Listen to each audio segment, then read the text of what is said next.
Hi guys, ഈ തിരക്ക് പിടിച്ചിട്ട് ഞങ്ങളങ്ങോട്ട് പോകുന്നല്ലേ നിങ്ങൾ വിചാരിക്കുന്നത്? വേറൊന്നുമല്ല, നാളാണ് ഈ പെരുന്നാൾ. അപ്പോൾ അതിൻ്റെ ഷോപ്പിങ്ങിന് വേണ്ടി പോവുകയാണ്. എൻ്റെ കണ്ണ് കണ്ടാരും പഠിക്കാൻ ചെറുതായൊരു ജലദോഷമുണ്ട്. ഈ മെർക്കളീസിൻ്റെ ജ്യൂസിൻ്റെ ചിക്കിങ്ങിൻ്റെ ഒക്കെ കട കാണുമ്പോൾ വായിലൂടെ അതിരിപ്പള്ളി വെള്ളച്ചാട്ടം ഒഴുകുന്നു. വേറൊന്നുമല്ല, ഇന്നാണ് പെരുന്നാളിൻ്റെ ഒരു നോമ്പുണ്ട്. അതാണ് ഈ മുറിക്കാനും കഴിയില്ല.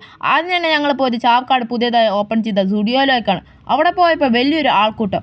ആദ്യമൊന്നും മനസ്സിലായില്ല, പിന്നെയാണ് മനസ്സിലായി. കട 11 മണിക്കേ തുടങ്ങുള്ളൂ. ഞങ്ങളാണെങ്കിൽ 10:45 അങ്ങനെ കുറച്ച് നേരം അവിടെ ഒന്ന് ഫ്ലാറ്റായി നിന്ന്. കുറച്ച് കഴിഞ്ഞപ്പോഴേക്കും വാതിലൊക്കെ തുറന്നപ്പോൾ എല്ലാവരും അതിൻ്റെ ഉള്ളിൽ കയറിയപ്പോൾ തന്നെ മനസ്സിലായി തൃശ്ശൂർ പൂരത്തിൻ്റെ അച്ഛൻ വലിയൊരു തിരക്ക് അതിൻ്റെ ഉള്ളിലുണ്ട്. അതുകൊണ്ട് തന്നെ ഞങ്ങൾ സ്റ്റുഡിയോയുടെ ഒരു ചാക്കെടുത്താൽ ഞങ്ങൾക്ക് കിട്ടുന്ന ഡ്രസ്സൊക്കെ അതിൻ്റെ ഉള്ളിൽ വെക്കാൻ തുടങ്ങി കേട്ടോ. അടിയിലാണെങ്കിൽ നല്ല വിലക്കുറവിൽ തന്നെ ഗേൾസിന് വെച്ച ഷർട്ട്, ടീഷർട്ട്, പാൻസ്, നല്ല ചെരിപ്പുകളും പെർഫ്യൂംസ് ഒക്കെ ഉണ്ടായിരുന്നു കേട്ടോ. അടിയിൽ എനിക്ക് പറ്റിയതൊന്നുമില്ലാത്ത കാരണമാണ് ഞാൻ മേലോട്ട് കയറി കേട്ടോ. മേലോട്ട് കയറിയപ്പോഴല്ലേ മനസ്സിലായി അടിയത്തേനകത്ത് നല്ല കളക്ഷൻസ് മേലുണ്ട് കേട്ടോ. ആണുങ്ങൾക്ക് പറ്റിയ നല്ല ഷർട്ട്, ടീഷർട്ട്, പാൻറ്, അതേപോലെ നല്ല ഷൂസും ചെരിപ്പുകളും എല്ലാം ഉണ്ട് കേട്ടോ മേലെ. എനിക്ക് ഈ ഡ്രസ്സ് നല്ല ഇഷ്ടപ്പെട്ടു ഗൈസ്. ഇങ്ങനത്തെ ഒരു മോഡലല്ലേ തീരില്ല ഗൈസ്. എൻ്റെ കുട്ടി പിശാചാണെങ്കിൽ ഒരു ഡ്രസ്സ് കിട്ടിയപ്പോൾ അതിലെന്നെ കളിച്ചു തുടങ്ങി കേട്ടോ. ഗൈസ്, ഇതാണ് ഞാൻ നേരത്തെ കാണിച്ച ഡ്രസ്സ്. ഇതെനിക്ക് നല്ല ഇഷ്ടപ്പെട്ടു ഗൈസ്. അല്ലെങ്കിൽ നമുക്ക് ഇഷ്ടപ്പെട്ട കാര്യങ്ങൾ നമ്മൾ വൈബിക്കാൻ പറ്റില്ല, വേഗം ചെയ്യണം.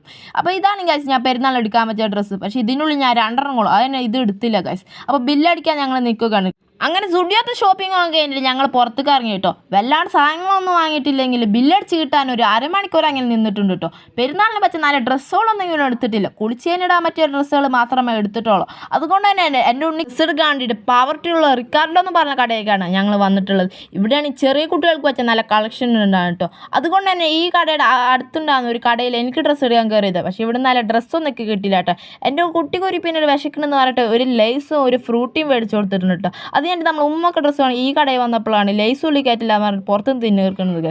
അത് കഴിഞ്ഞിട്ട് അവിടെ നിന്ന് കിട്ടിയിട്ട് നമ്മൾ മെൻഡറിക്കാട്ടിന് പോയിട്ടുള്ളത്. ഇവിടെയാണ് നല്ല തിരക്കുള്ള കാരണം ഡ്രസ്സ് എടുക്കാൻ പറ്റില്ല. അങ്ങനെ അവിടെ നിന്ന് ഇറങ്ങിയിട്ട് അവസാനം ഈ ഡ്രസ്സാണ് ഗൈസ് ഞാൻ പിക്ക് ചെയ്തത്. ഇവിടെയാണ് നല്ല ഷർട്ടും ടീഷർട്ടും എല്ലാവർക്കും പറ്റിയ നല്ല ബാഗി പാൻസ് ഒക്കെ ഉണ്ട് കേട്ടോ. ഈ ഡ്രസ്സ് തന്നെ ഞാൻ അവസാനിപ്പിക്ക് ചെയ്തത്. ഈ കടയുടെ പേര് ക്യൂമാക്സ് ആട്ടോ. വെങ്കടങ്ങിലുള്ള അൽഫ ബേക്കേഴ്സിൻ്റെ അടുത്താണ് കേട്ടോ ഈ കട. അത് കഴിഞ്ഞിട്ട് ഞങ്ങൾ പോയത് കരുവന്നിലുള്ള പണ്ടൻസി കാട്ടോ. എനിക്കൊരു ജേഴ്സി എടുക്കാനാണ് വന്നത്. ജേഴ്സി എടുത്ത് കഴിഞ്ഞപ്പോഴാണ് കണ്ടത് രാവിലെ ഒന്ന് വൈകുന്നേരം നമ്മൾ ഷോപ്പിങ്ങിൻ്റെ ഫലം കണ്ടു ഗൈസ്. അത് കഴിഞ്ഞിട്ട് ഞങ്ങൾ SR ബേക്കറിക്ക് വന്നു. ഇന്ന് നോമ്പായ കാരണം തന്നെ കുറച്ച് സാധനങ്ങൾ വാങ്ങാനാണ് വന്നിരിക്കുന്നത് ഗൈസ്. അത് തന്നെ കുറച്ച് സോഡ എടുത്ത്, അത് കഴിഞ്ഞിട്ട് 2 സമൂസയും സാൻഡ്വിച്ചും എടുത്ത് കുറച്ച് ഫ്രൂട്ട്സും കൂടി മേടിച്ചിട്ടാ. അത് കഴിഞ്ഞിട്ട് നമ്മൾ കുട്ടിപ്പിശാചിനാണ് നോമ്പില്ലാത്ത നല്ല വിശപ്പുണ്ട് ഗൈസ്. അപ്പോൾ ഗൈസ് ഇന്നത്തെ ഇത് ഷോപ്പിംഗ് ഇവിടെ കഴിയുകയാണ് ഗൈസ്. ഞാൻ നിങ്ങൾക്കൊരു ചാലഞ്ച് തരാം. രാവിലെ മുതൽ വൈകുന്നേരം വരെ ഞാൻ എത്ര കടയിൽ കയറി നിങ്ങളൊന്ന് കമൻറ്റ് ചെയ്യട്ടോ. അപ്പോൾ എല്ലാവർക്കും അഡ്വാൻസ് ആയിട്ട് ഈദ് മുബാറക്. ബൈ.